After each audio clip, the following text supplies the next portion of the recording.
আসসালামু আলাইকুম বন্ধুরা, আশা করি তোমরা সকলেই ভালো আছো। আলহামদুলিল্লাহ, আল্লাহর অশেষ রহমতে আমিও ভালো আছি। তো আমি আজমিরা কিচেন আর একটি রেসিপির ভিডিও নিয়ে তোমাদের সামনে চলে এসেছি। তো দেখো, রেসিপি তে দেওয়ার জন্য আমি কিছু টমেটো নিয়ে নিয়েছি, যেগুলো দেশি টমেটো আমার বাগান থেকে তোলা। তো দেখো, একটা কন্টেনারে তোমরা দেখতেই পাচ্ছ মটরশুঁটি। এই মটরশুঁটিটা সারা বছর স্টক করে রাখার জন্য একটা কন্টেনারে ভরে রেখেছি। মটরশুঁটি সারা বছর স্টক করে রাখার ভিডিও আমি আগে দিয়েছি, তোমরা চাইলে আমার ভিডিও দেখে নিতে পারো।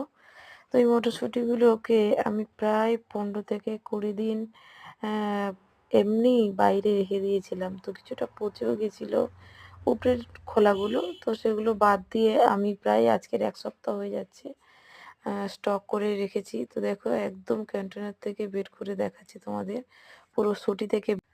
তো তোমরা দেখো যেন শুঁটি থেকে সদ্য ছাড়িয়ে বের করা হয়েছে এমন দেখাচ্ছে মটরশুঁটি। এটা সারা বছর কিন্তু এরকমই থাকবে।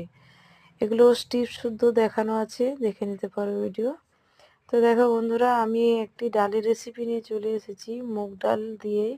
আর এই মটরশুঁটিও দেবো, সেই কারণে তোমাদের মটরশুঁটিটা দেখাচ্ছি।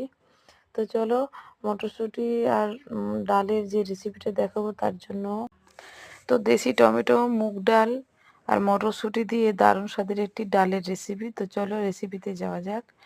এই মটরশুঁটিগুলো একটু ধুয়ে নেব। এই মটরশুঁটি এই কটাই দেব, বেশি দেব না, যেহেতু সারা বছরের জন্য অল্প অল্প করে দিয়ে বছরটা কভার করতে হবে।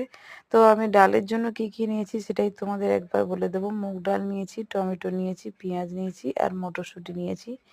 এবার চলো রেসিপিতে যাওয়া যাক। একটি কড়াই বসিয়ে দিই। তো কড়াইতে তেল দিয়ে দেবো। তার মধ্যে ফোড়ন হিসাবে দেবো শুকনো লঙ্কা, তেজপাতা, 5 ফোড়ন, পেঁয়াজ কুচি, সামান্য পরিমাণে আদা রসুন বাটা, আর দিয়ে দেবো মুগ ডাল। এবার দিয়ে দেবো মটরশুঁটি, টমেটো, হলুদ গুঁড়ো, লঙ্কার গুঁড়ো দিয়ে ভালো করে একটু নাড়াচাড়া করে নেব। দিয়ে দেবো সামান্য পরিমাণে লবণ। এবার দিয়ে পর্যাপ্ত পানি দিয়ে এটাকে ভালো করে হতে দেব। তো বন্ধুরা, ভিডিওটি তোমাদের ভালো লাগলে পেজটিকে একটি ফলো দিয়ে রাখবেন, যাতে নিত্য নতুন ভিডিও আপলোড দিলে সবার আগে দেখতে পান। অবশ্যই নোটিফিকেশান অন করে রাখবেন। তো দেখো, ঢাকা লাগিয়ে দিয়েছিলাম, এবার খুলে দেখলাম ফুটে গেছে। তো এতে পরিমাণ মতো চিনি দিয়ে দিচ্ছি, আপনারা অপশনাল দিতে পারেন, নাও দিতে পারেন। এবার টমেটোগুলোকে ভালো করে খুন্তির সাহায্যে ঘেঁটে দেব। দিয়ে নামানোর আগে একটু ধনেপাতা কুচি দিয়ে নামিয়ে নিলে রেডি ভিন্ন স্বাদের একটি ডালের রেসিপি। খেতে দুর্দান্ত ছিল।